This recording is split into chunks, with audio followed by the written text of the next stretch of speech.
Bonjour, après le paramétrage de mon troisième Sky Surfer, voici son premier vol. Alors là vous avez la station au sol, qui est avec un mât télescopique qui là n'est pas hissé, sur lequel j'ai le récepteur radio. Et puis sur le petit trépied j'ai un lecteur de DVR, mais qui ne fonctionne pas aujourd'hui. Ou tout du moins il a fonctionné quelques secondes parce que j'avais une micro carte SD qui a été tout de suite pleine. Donc le beau bébé tout neuf pèse 2,315 kg à la naissance. 3 batteries de 3000 mAh, oups, une porte que j'ai oublié de fermer, plus 1000 mAh pour toute l'électronique. Et on va voir si tout ça, ça vole.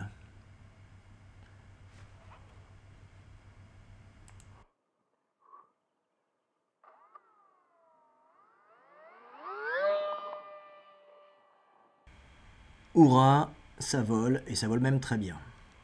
Maintenant, on va voir la même chose vue du côté de l'avion.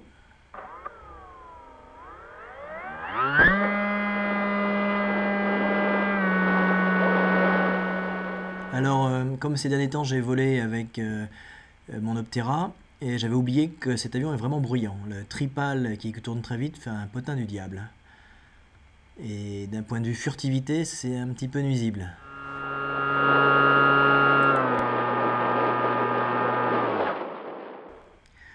Je commence par faire quelques tours autour du terrain, d'abord à vue, puis ensuite avec les lunettes, pour vérifier que tout marche correctement.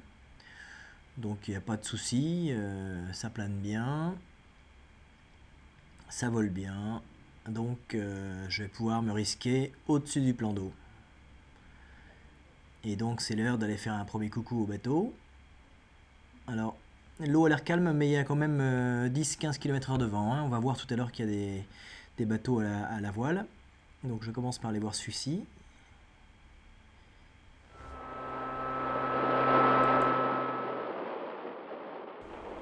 Là, je descends en vol plané et franchement, je vois pas de différence entre la façon dont l'avion vole maintenant et la façon dont il volait avec une batterie de moins. Donc manifestement, j'ai pas atteint une charge qui est limite pour l'avion. Ce qui va limiter, c'est la place dans le cockpit en fait.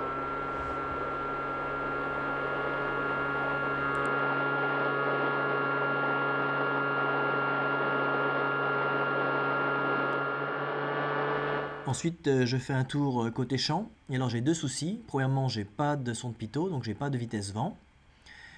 J'ai bêtement oublié d'installer la sonde.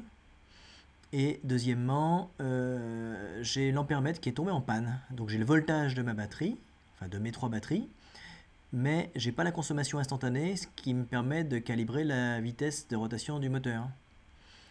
Donc il faut que je me fie uniquement à la vitesse GPS et au fait que je monte ou je descends. Donc c'est pas optimum, ça mérite d'être un petit peu amélioré pour faire des vols un petit peu plus pointus. Voilà, on voit à peu près le point de départ. Là, j'ai dû m'éloigner, je sais pas, 1,5 km, je suis pas très très loin.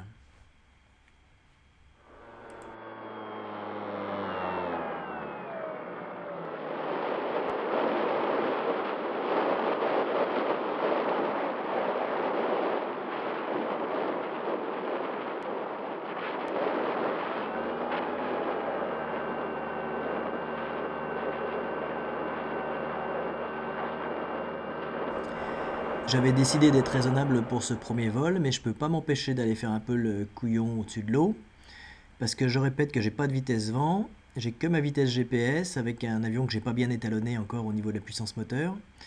Et là, je suis en train de faire du rase arbre, vent arrière. Donc, il faut juste souhaiter qu'à un moment donné, je décroche pas, soit dans la flotte, soit dans un arbre. Et donc, je mets un petit peu plus de gaz que nécessaire. D'ailleurs, on voit que je fais un peu de jello là. Il faut que je me décide à mettre un dispositif anti-jelly que j'ai déjà, mais que j'ai pas installé. Parce que c'est dommage, ça gâche un peu la qualité du film.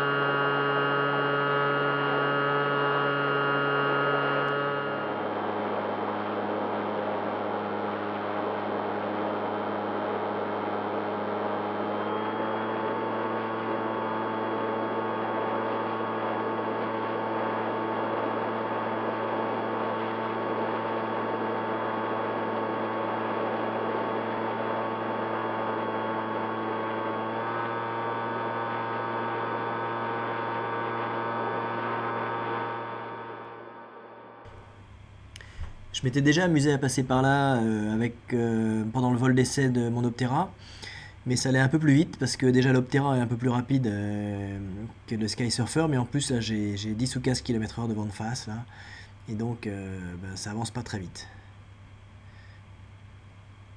De nouveau un petit passage au-dessus des voiliers. Mon point de départ est pas bien placé pour aller faire du rase flotte là parce que j'ai un rideau d'arbres entre les deux, donc je peux pas m'amuser à descendre très bas. C'est dommage parce que je passerais bien juste sur l'arrière des voiliers là. Ça va être sympa.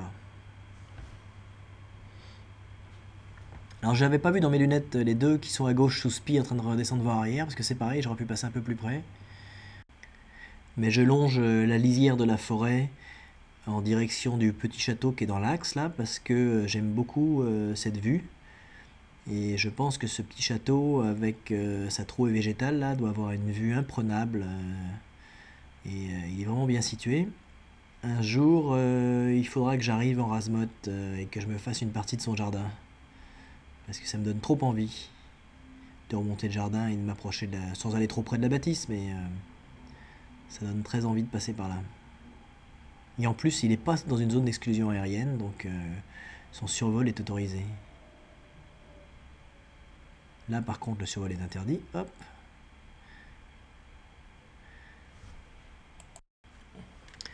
Bon, ça va être l'heure d'atterrir. D'un point de vue vol, tout fonctionne parfaitement. Je m'aperçois même pas que j'ai une batterie de plus. Donc ça c'est bien. Il faut que je règle des petits problèmes de paramétrage de l'électronique, que je rajoute la sonde pitot. Et après ça sera bien. Donc là, je fais une remise de gaz parce que c'était juste pour l'essai. Et alors, je radote en parlant de mon Optera là, mais c'est vrai que mes 10 derniers vols là, c'était avec l'Optera et elle allonge beaucoup à l'atterrissage. Donc là, pour la peine, pour me poser, je prends super large, mais sur le Sky Surfer, j'ai des ailerons de courbure que j'ai sortis. Donc face au vent, avec les ailerons sortis, j'avance pas et j'arrive beaucoup trop court. Je suis obligé de remettre les gaz.